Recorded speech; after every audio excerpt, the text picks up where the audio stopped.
Hey guys, welcome to DIY with Chaska. Chaska is here, and you can see that we are back in our workshop, which means we are back from our fun Colorado vacation.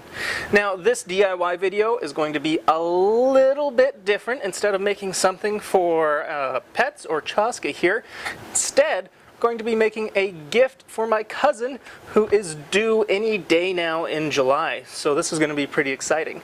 Back on Facebook about a month ago, she posted how much she wanted this children's bookshelf. It's pretty cool, and I'll post a link to the Etsy below on it just to give some sources and citing for it.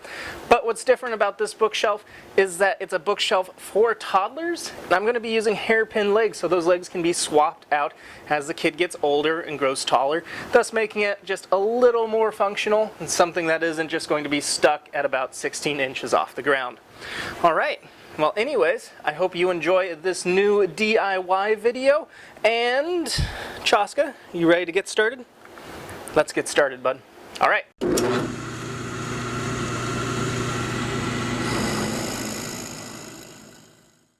Alright, so getting started, what you need to purchase for this project is a 1x12x96. Now you can see I have two of them here because I'm going to be doing something a little different. Instead of making what would be essentially an easy planter box for it, the back side is going to be 12 inches tall to add enough backing for those tall children's books. And then the front side is going to be 6 inches tall, which means I'm going to need to make 3 cuts on here. One of them is going to be 36 inches long for the base plate, another 36 inches long for the back, and then another 36-inch long piece that I'm actually going to rip in half on the table saw there to get it to about 6 inches tall. Now I could have purchased a 6-inch board if I wanted to, but hey, that's not fun, and I don't get to use the table saw regularly. Now inside this actual bookcase, I'm actually going to be cutting these, so then the pieces inside will slot into it, and that's going to make more sense when you see it. It's going to have essentially dividers that are in there that will hold pretty well because of the slots. Once that's done, I'm going to stain the whole thing. We'll put in the legs, and then we'll look at maybe adding a fun quote or stencil to the front of it, because why not? We need to make it look pretty, right? So first step, we're going to measure these and then cut them down to size, rip, then we're going to put it all together. Now there is going to be a fourth cut, but that's going to just be these pieces here, which is going to be a little less than 12 inches. Should be a fairly quick build. You should be able to do this all on your own, even without the tools, either with just a regular handsaw, or like I said, you can get those cut at Home Depot or Lowe's. Okay, let's go.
Alright,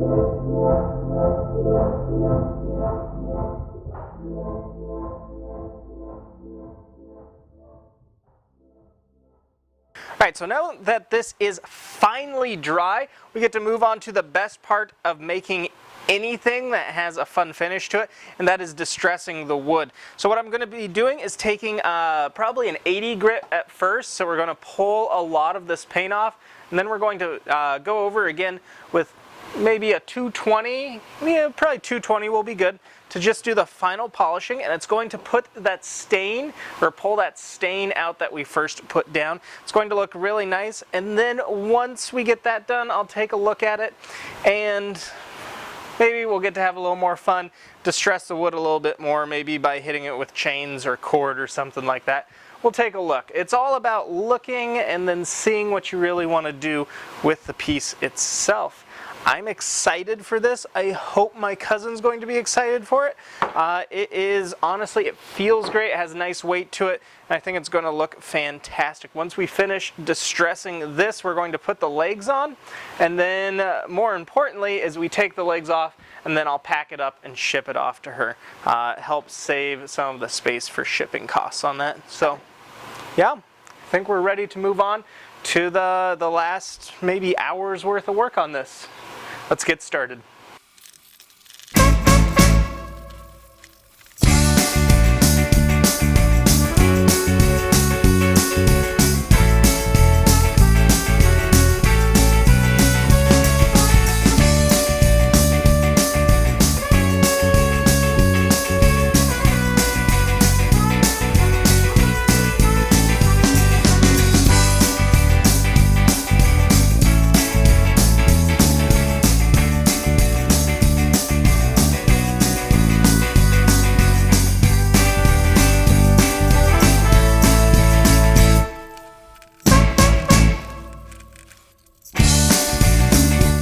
So I went ahead and I put one of these down already just to test the stability of it.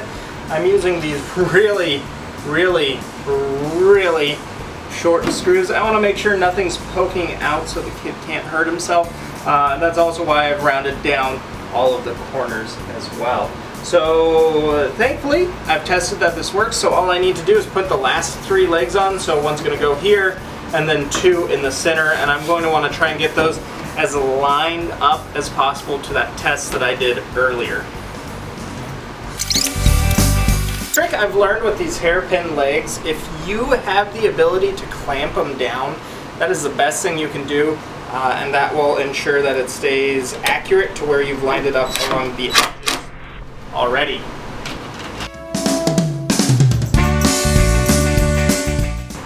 Okay, and then what I'm going to do once I get these on, I'm actually going to trace them with a pencil, so there's going to be a light tracing line. So when I ship this, I can ship it more as a flatter box instead of a taller box. And I'll also make sure that these legs don't get knocked or destroyed in transit.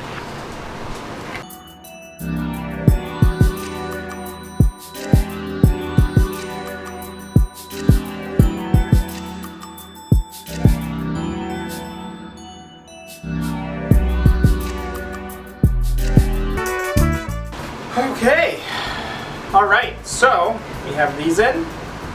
Next step is to flip it over and let's see how it looks. I'm going to have to angle it. Cool. Now that looks pretty cool. One thing I'm going to do just to ensure the stability of it is I'm actually going to drill a hole here.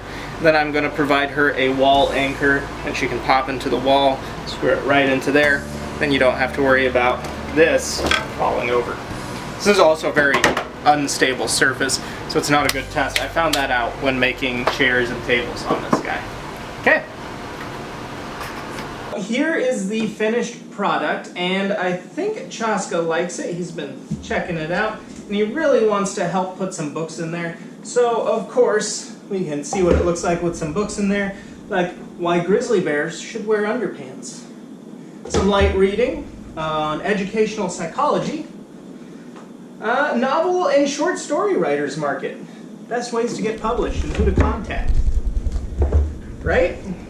And the first 50 pages. You know, all super light reading, but more importantly, it needs to be completed with its very own Kevin from Home Alone 2. Anyways, I hope you enjoyed this DIY video. You too can make one of these fantastic bookcases or use it for anything else. It honestly looks beautiful and will go well in any room. If you like this video, make sure you give it a like. And if you want to see more content from DIY with Chaska, make sure you hit that subscribe button and the notification bell. And as always, thanks for watching.